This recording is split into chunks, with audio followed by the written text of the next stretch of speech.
Menteri Malaysia ini, Datuk Seri Anwar, dibidaskan tentera bangang. Sepatutnya menteri-menteri seperti ini tak boleh dipakai. Kita hormati tentera-tentera kita di seluruh Malaysia ini.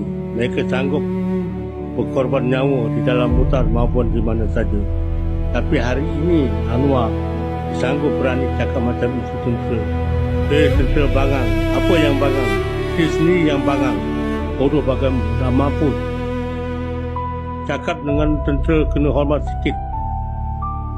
Kena fikir sebelum nak bercakap. Nama menteri loncat sana loncat sini. Tapi akhir dia menteri, kau pula keluar kata-kata macam itu dengan tentera.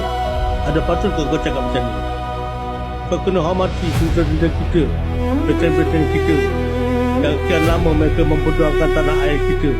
Kenapa Menteri PM Bangi cakap macam tu? Buatlah kerja sendiri. Kau jadi menteri itu sampai selama-lama mula kau jadi menteri. Sampai selama-lama orang panggil kau menteri. Tak ada. Suatu hari orang panggil kau pakcik juga. Jangan cakap macam tu tentera lain kali tu orang marah ni. Kami marah ni cakap macam tu. Apa masalah tentera dengan TNN?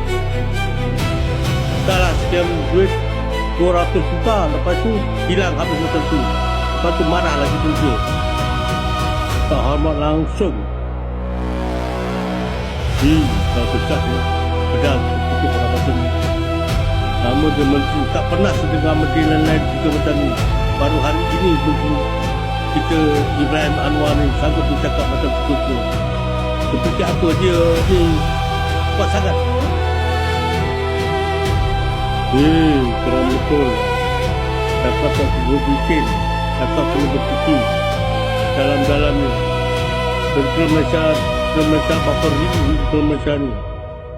Kau ingat sikit tentera Malaysia, tentera kita yang besar.